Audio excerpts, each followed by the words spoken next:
इंशाल्लाह। इसकी तफसील आपके सामने रखता हूँ। आर्मी चीफ का दौरा अमेरिका में और तारीखी एहतजाज, तहरीक इंसाफ घेराव एहतजाज और बयानिया की जंग में पूरी पूरी पलटूने इस वक्त चैनल शोज में है और टीवी स्टेशन पर जलगार है। बिलावल जरदारी और इस वक्त पूरा वक्त गुजारने के बाद लंदन अब चले गए अमेरिका से। बिलावल और जुनैद की शादी भी। मौलाना अपने बेटे के हाथों मजबूर 27वीं तरमीम में कैसे फंस गए। काला कानून बलोचिस्तान में 3 महीने बगैर किसी सबूत के अगवा कैद करने का इजाजत मिल रही है और दबंग सियासतदान क्यों रो पड़ा। इन खबरों की तफसील से बात करते हैं। नून लीग के साफी इस्टेब्लिशमेंट का पैगाम पहुंचा रहे कि लंदन प्लान के बाद सऊदी अरब में भी एक प्लान बना जिसमें बाकायदा तौर पर army chief, field marshal Shahbaz Sharif इन सबको कहा गया कि जाएं आप 27वीं तरमीम करें, मखसूस नशिस्तों के फैसले को बदलें, सुप्रीम कोर्ट के जजेस उनकी जबान ही बदल दें, कानून ही बदल दें। जिस तरह 26वीं तरमीम के बाद आपने अदलिया को बांधा, अब 27वीं तरमीम में सारे का सारा वो कानून बदलें। वो चीज़ें जो अदालत में डिस्कस हो रही हैं, जहाँ जहाँ एतराज़ात हैं, जहाँ जहाँ कोई इक़्तिदार के लिए मसला है, वो सब 27वीं तरमीम में ठीक करके कानून का हिस्सा बनाएं। मुकामी हुकूमतों को महफूज करें, अदालती निज़ाम में तब्दीलियाँ करें, फौजी अदालतों का क़याम करें, 9 मई के मामले पर जो दिल में आता है करें, शहादत का निज़ाम हो, तफ्तीश का निज़ाम हो, गवाहान हो, अपने हिसाब से करें जो आपका दिल करता है। इंटरनेशनल दुनिया इंसानी हकूक़ की पामालीन मामलात पे आपको कोई कुछ नहीं कहेगा, गारंटी दी जा रही है। अब इन्हें ये नहीं पता कि कानून पाकिस्तान बदलने के लिए ये बड़ा कुछ करते रहे, लेकिन एक कानून आपको पता है कायनात में ऐसा जो अल्लाह का कानून वो नहीं बदलता। पाकिस्तान के कानून में जहां तक देखें हर ताकतवर ने कोशिश की और उसे बदला। ज़ियाउल हक ने, आपको पता है 1985 में 58(2)B का इस्तेमाल किया, सदर वज़ीर आज़म असम्बलियाँ बरतरफ कर दी। 88, 90 और 93 में इस्तेमाल भी किया, लेकिन फिर क्या हुआ, नवाज शरीफ 97 में आया, उसने कानून ही खत्म कर दिया।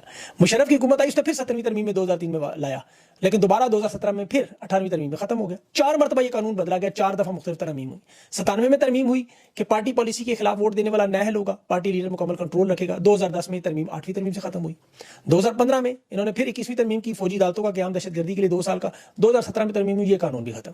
फिर 26वीं तरमीम में इसको लेकर आए, 29वीं तरमीम में ये भी उड़ जाएगा। एहतसाब ब्यूरो का आपको पता है वज़ीर आज़म के मातहत जब नवाज शरीफ ने कानून बनाया, 19वीं तरमीम में 2018 में ये उड़ गया, 2019 में इमरान खान ने फिर से मुस्तरद कर दिया। तो अब ये जितने मर्जी कानून बनाते रहे, एक तो पहले इनके खिलाफ इस्तेमाल ही नहीं के होंगे और फिर 2 तिहाई में इमरान खान अक्सरियत में आएगा, सारे का सारा कानून फिर बदल जाएगा।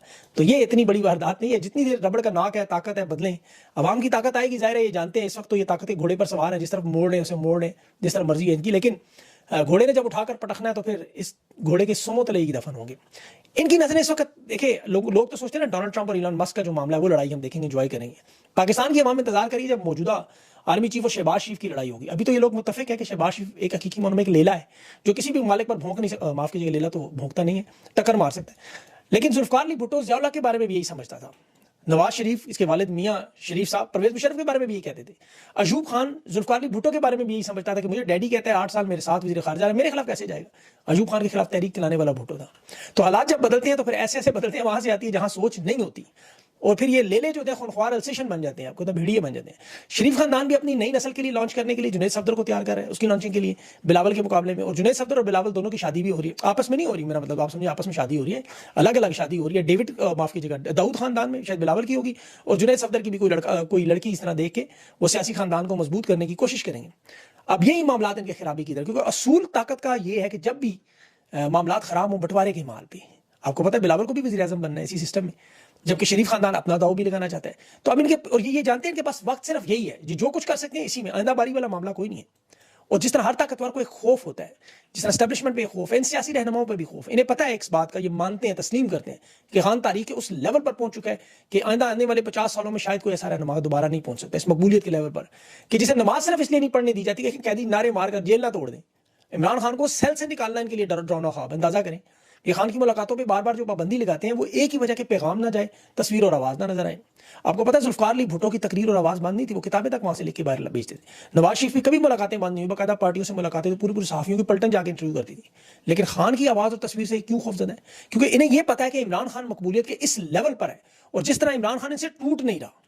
अब इमरान खान पर जो सख्तियाँ बढ़ाई जा रही हैं, ईद की नमाज रोकना, ये इसकी शुरुआत है। अभी ये मजीद मेरे ख्याल में इमरान खान की मुलाकातें नहीं होने देंगे, क्योंकि अभी जो इमरान खान का जो आपा वाला बयान आया उसने इन्हें बड़ा गुस्सा चढ़ाया, कह रहे हैं जी बड़ा गुस्सा है, इमरान खान मजीद सख्तियां करेंगे। दूसरा इन्हें खतरा यह है कि तहरीक जो इमरान खान शुरू करने जा रहे हैं, पाकिस्तान में भी, अमेरिका में भी और दुनिया भर में भी। अब इसमें एक तो अमेरिका में तो देखें डिजिटल ट्रक इनके लिए बहुत बड़ा मसला होगा, व्हाइट हाउस के बाहर हो, वाशिंगटन डीसी हो, पाकिस्तान एम्बेसी हो, ओवरसीज पाकिस्तानियों का जो मनसूबा है वो पूरे पाकिस्तान में डिजिटल, सॉरी पूरे अमेरिका में डिजिटल ट्रक चलाएंगे पहले। एक यही बहुत बड़ा तशवीशनाक मामला होगा। फिर उसके अलावा जो घेराव करेंगे, एहतजाज करेंगे। अब इसीलिए ये खान को चौथी मरतबा नमाज नहीं पढ़ने दे रही। अब इमरान खान से ज़ाहिर मुलाकात के बाद, मंगल के बाद मामला होगा। खान ने बताया कि मेरी मुलाकातें रोकेंगे, इसीलिए बहुत सारे मामला इमरान खान ने मुख्तलिफ अंदाज से भी बताने हैं, वो मैं भी आपके सामने नहीं रखूंगा। पैटर्न इन चीफ बन के खान ने रहनुमाओं को बता दिया कि असल मरकज़ इमरान खान है। स्टैब्लिशमेंट को भी पैगाम दे दिया कि आप बेशक अली मीन गंडापुर से बातें करें, बैरिस्टर गौर से मुलाकातें करें, जिस मर्जी कॉम्प्रोमाइज़ को उठाएं, इनकी कोई अहमियत नहीं है। फैसला इमरान खान ने करना है। जमात के लोग, पाकिस्तान के लोग, अवाम उनके साथ खड़ी है। और जो अलीमा खान ने बात की कि बैरिस्टर गौर जिस तरह एक पैगाम रसां की हैसियत रखते हैं, असल मामला उमर अयूब और सलमान अकम राजा ने बाहर इस तरीके के हवाले से करना है। फैसला इमरान खान करेंगे। इत्तेहाद के मामले पर भी आप देखें, जिन जमातों को जोड़ना था उसमें तहरीक इंसाफ ने कुछ कोशिश की, कुछ नहीं की। स्टैब्लिशमेंट एक तो बहुत बड़ी रुकावट थी, नो डाउट, लेकिन इन जमातों के अपने मसाइल भी थे। मौलाना फजल रहमान की आप देखें, बहुत बड़ी 6 महीनों से मुलाकातें, बातें, बयानात, नरमी होती रही, लेकिन अब ये चीज़ सामने आई कि वो पीडीएम के दौर की जो लूट मार थी, करप्शन थी, वो तमाम फाइलें स्टैब्लिशमेंट के पास मौजूद है और उसमें मौलाना के साहबजादे का नाम आ गया। अब अगर मौलाना तहरीक का ऐलान करे, तहरीक इंसाफ के साथ जुड़ने की कोशिश करे, तो सबसे पहले इन्हें जेल में डाल दिया जाएगा। मौलाना के बाकी साथी भी 60-70 लोग पकड़े जाएंगे। तो मौलाना इसलिए साथ नहीं है, तहरीक इंसाफ को ये अकेली चलानी पड़ेगी तहरीक, और उसमें इमरान खान का जेल से सबसे बड़ा रोल होगा जो अवाम के साथ जुड़ने का। अब ये जो कहा जा रहा है ना कि इमरान खान की जान खतरे में, देखिए इमरान खान की जान तो आलिया बयानात की वजह से खतरे में नहीं है। वो तो इमरान खान की जान, वो एक गाजी है। अल्लाह ने उसको कातलाना हमलों से जब बचाया, और इस कौम से कोई उसकी हालत बदलने के लिए अल्लाह ने काम लेना है। जिस तरह वो दिए में जब तक तेल उसे कोई बुझा नहीं सकता, वाकई यजीद जो मर्जी कर ले, तो इसलिए इस चीज़ पे फिक्र ना करें। यजीद से मुझे याद है, मौलाना तारिक जमील, आपको पता है मुर्दा यजीद की बजाय जिंदा यजीद का जिक्र किया मौलाना ने गलती से। तबलीगी जमात में आपको पता है मुर्दा फिरौन, मुर्दा नमरूद, मुर्दा यजीद का जिक्र होता है। यजीदियत के लिए, जुल्म के लिए, फस्तायत के लिए मिसाल होती है। लेकिन जो जिंदा यजीद है, जिंदा फिरौन है, जिंदा नमरूद, उनकी बात नहीं कर सकते, जान जोखों का काम है। मौलाना 53 साल के अल्लाह के दीन के साथ जुड़े हुए हैं। मिंबर रसूल सल्लल्लाहु अलैहि वसल्लम से जिस तरह उन्हें उठाया गया, बाकायदा वर्दी वाले भी नजर आ रहे थे कि अपने मामला ठीक करें, शहबाज शरीफ खानदान से रब्ता करें, आसानियां होंगी। मौलाना ने इनकार कर दिया। यही काम हो रहा है मकबूल जान से, उन्होंने किया, इंजेक्शन लगाए, खवातीन को भी उनके पास मुलवस करने का मामला की कोशिश करते रहे। इमरान रियाज के साथ भी उन्होंने यही इस तरह अपनी तवाइफें भेजने की कोशिश की, वीडियोज़ बनाने की। तो ये जालिम लोग हैं इस तारीख के कि जिन्होंने पाकिस्तान के दानिश्वर, सहाफ़ी, फनकार, उलमा, सिंगर, प्रोफेसर, उस्ताद, तालिब इल्म, खवातीन, बच्चे, बुजुर्ग, कोई नहीं छोड़ा। एयर कमोडोर सजाद हैदर जैसे लोग, अल्लामा इकबाल की बहू अनवर मकसूद, मौलाना तारिक जमील जैसे लोग जो हक सच की बात करें, इनसे कोई नहीं बच सका। सब इसकी कीमत अदा करते रहे। अब इन्हें चाहिए 27वीं तरमीम में शायद एक कानून ऐसा बनाया जिसका तौहीन मरियम बनाया, पी का एक्ट लगाया कि आइंदा यजीद, फिरौन और नमरूद को भी पाकिस्तान में कोई जालिम नहीं कर सकता। और ये मैं मजाक नहीं कर रहा। देखिए इमरान खान ने कुरान पाक की तालीम अपने दौर में स्कूलों में नाफिज की, लाजमी करार दी। इन्होंने सूरह अनफाल समेत तमाम आयात दीन से मुतालिक स्कूल के मज़ामीन से निकाल के इख्तियारी मजमून बना दिया। हालांकि मरियम नवाज शरीफ के मुतालिक मुताला पाकिस्तान में सारी चीज़ें मौजूद हैं, वो ज़बरदस्ती पढ़ाते हैं।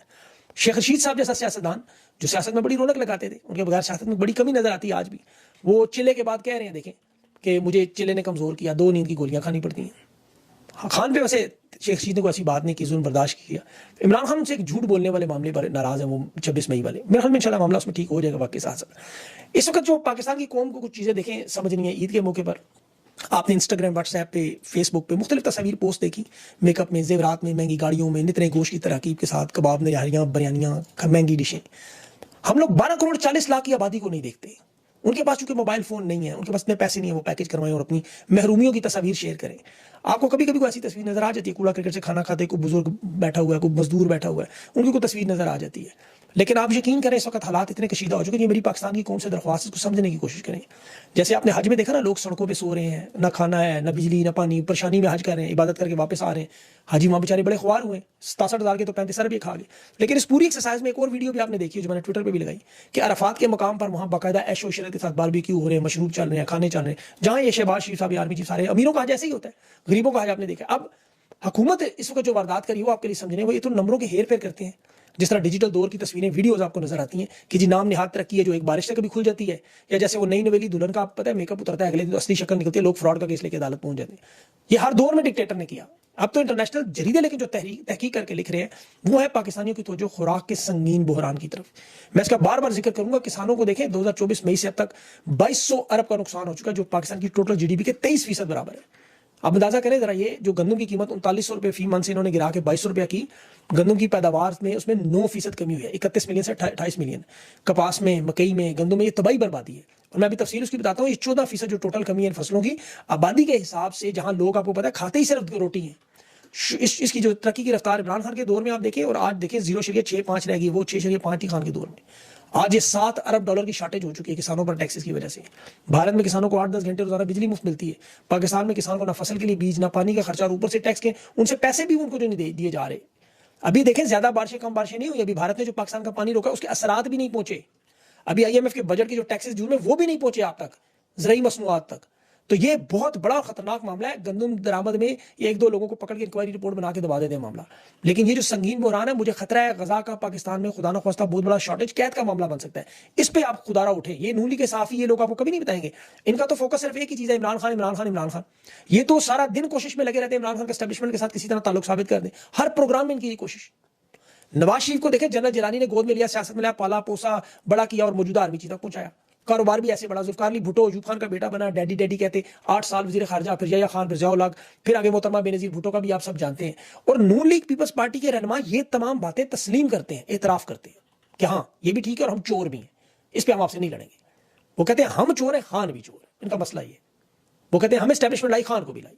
खुद तो फखर से कहते हैं हम हाइब्रिड निजाम का हिस्सा, हम एस्टेब्लिशमेंट की पार्टी है। जनरल ज़ियाउल हक नून लीग का बानी है, मानते हैं, लेकिन वो कहते हैं इमरान खान को भी एस्टेब्लिशमेंट ने बनाया, इमरान खान भी हम जैसा है। इसीलिए देखें इनके जो चोरी फ्रॉड के जो दुनिया भर में डाके डॉलर लूटने के इल्जाम हैं, इन्होंने तोशा खाना के केसेस इसलिए बनाए थे, इनके बदकिरदारी के केसेस थे, इन्होंने खान पे इद्दत का केस बनाया था। अब वो सब झूठे साबित हो चुके हैं दुनिया भर की अदालतों में। ये खुद साबित हुए झूठे, चाहते हैं खान पॉलीग्राफी में एक टेस्ट करवा लें ताकि हमारी तरह का लीडर नजर आए। स्टैब्लिशमेंट का ताल्लुक भी इसलिए बार बार जोड़ के आपको बताते हैं कि स्टैब्लिशमेंट लाई 2018 का इलेक्शन स्टैब्लिशमेंट। ये इनकी बातें सुने नून लीग का जो बयानिया टीवी टॉक शोज पर कि आज तक किसी नून लीग के एक रहनुमा ने किसी एक सीट को चैलेंज नहीं किया 2018 की। आप इनके बयान रिकॉर्ड टीवी पे तो नजर आते हैं कि एस्टैब्लिशमेंट फौज हमें लेके, जनरल बाजवा लेके, ख्वाजा इनके तो सारे राना सनाउल्लाह में सब लोगों के बयान मौजूद है। नवाज शरीफ को तस्लीम कर चुके हैं। ख्वाजा आसिफ जनरल बाजवा के ओजनियां पर भुका के खिलाता रहा उस्मान डार से इलेक्शन जीतने के लिए, फिर रिहाना डार से चीन की वज़ीर दिफा। ये सारे मामला आप जानते। लेकिन तहरीक इंसाफ के किसी रहनुमा ने कभी नहीं कहा कि हाँ जी हम एस्टैब्लिशमेंट लाई थी, मुझे जितवाया था। जनरल ज़हीरुल इस्लाम, जनरल पाशा पे, जनरल फैज पे इल्जाम है जिनका, ये तो खैर उनका बना था कि जलसे उन्होंने करवाए। अगर यह सच होता तो ये भी सच है कि उन्होंने जलसे इनके रुकवाए तो नहीं थे। आज सारी ताकत आपके पास है, अब जलसे करवा लें, तहरीक इंसाफ को इजाजत दे दें, दूध का दूध पानी का पानी हो जाएगा। लेकिन इनकी जिद क्या है एस्टैब्लिशमेंट की कि हम इक़्तिदार में लाते हैं, हम इक़्तिदार से निकालते हैं। ये बार बार बात करते हैं, लेकिन इन्हें ये नहीं पता लोगों के दिलों में आप नहीं ला सकते, नजरिए पे नहीं ला सकते, वरना नवाज शरीफ वालों के दिलों में होता। इलेक्शन कैंट के तमाम हल्कों से इमरान खान ना जीता, आपके भर्ती सेंटरों से इमरान खान ना जीता, आपके अंदर बैठे हुए लोग इमरान खान की हिमायत ना करते, आपको लोगों को हटाना ना पड़ता ज़बरदस्ती। तो बयानिया वालों ने बनाना एक कोशिश पूरी इनकी बयानिया की जंग की है। बलोचिस्तान में देखें, अब जो जुल्म 3 महीने के लिए लोगों को अगवा कर लेना, उठा लेना एक नया कानून, तो ये करते रहे जो भी। आप देखें इनके पास वक्त कितना है। इस वक्त पाकिस्तानियों की लड़ाई वक्त के साथ है, वक्त के साथ आप लड़ रहे हैं। हर गुजरता दिन, हर गुजरता लम्हा जो है वो गुजरता जा रहा है। और यही डिक्टेटर्स की, आपको पता है, आमिरों की सबसे बड़ी हार होती है। आप इनके इब्तदाई 2-3 साल देखें और बीच में और फिर दरमियान के देखें, आप इनका इंजाम फिर देखें, तो इंशाल्लाह इंजाम इन सबका यही होगा। अभी जनरल बाजवा का इंजाम आप देख लें, उसको एक तकरीब में कहा जा रहा था कि आप तारीख के सबसे बड़े पाकिस्तान के वो सलाउद्दीन अयूबी हैं। वो तो फिर भला बुरा हो, उस अफगानी का या पाकिस्तानी था, वो कौन था जिसने फ्रांस में जनरल बाजवा को हकीकत याद दिला दी। तो ऐसा ही होगा सबके साथ, फिक्र ना करें, वक्त यही होगा। अल्लाह से दुआ किया करें साथ साथ कि इन जालिमों से आपकी जान छुड़ाए। मुझे इजाज़त दें, अल्लाह हाफ़िज़।